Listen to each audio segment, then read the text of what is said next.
Hey everyone, this is Heidi with another knitting tutorial for you. This also can apply to crochet though, so just keep that in mind.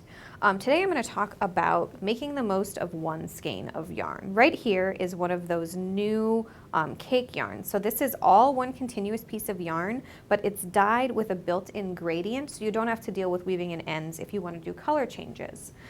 This pattern, this finished shawl that I have right here, it's called the Top Notch Shawl. I did it on my blog, Hands Occupied, a couple years ago because I wanted to show how you could make a project where gauge didn't matter and it was designed to be used with one skein of yarn where the color changed by itself, doing all the work for you.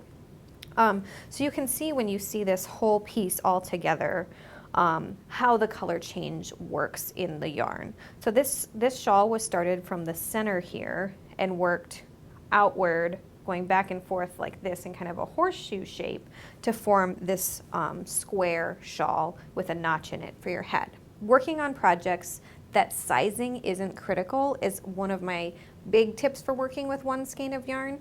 So something like a cowl, a scarf, or a shawl are really good for one skein of yarn, because this shawl, which is really more of a shawlette because it's pretty petite, works for just one small skein of yarn, because with the short yardage of this would be a hard one to pair with other yarns. And then if you look at a big cake like this rainbow one here that's really pretty, the yardage you're going to get from this, even if you followed this pattern exactly, because the yarn and needles you're using are bigger, you'll get so much more size-wise out of this single skein of yarn. So a few big tips to keep in mind when working with single skeins of yarn, even if they're not a gradient like these two, are to always double check your gauge. So know your needle size and make sure you pick a needle size that's best suited for the yarn. And then also tailor the project choices you make to go with that yarn.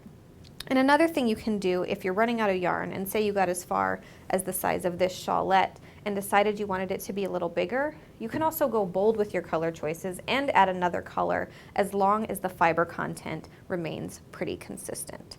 So if you have any questions or suggestions for making the most out of one skein of yarn, go ahead and hit us up in the comments, and tune in again soon for even more tips, tricks, and tutorials from this website.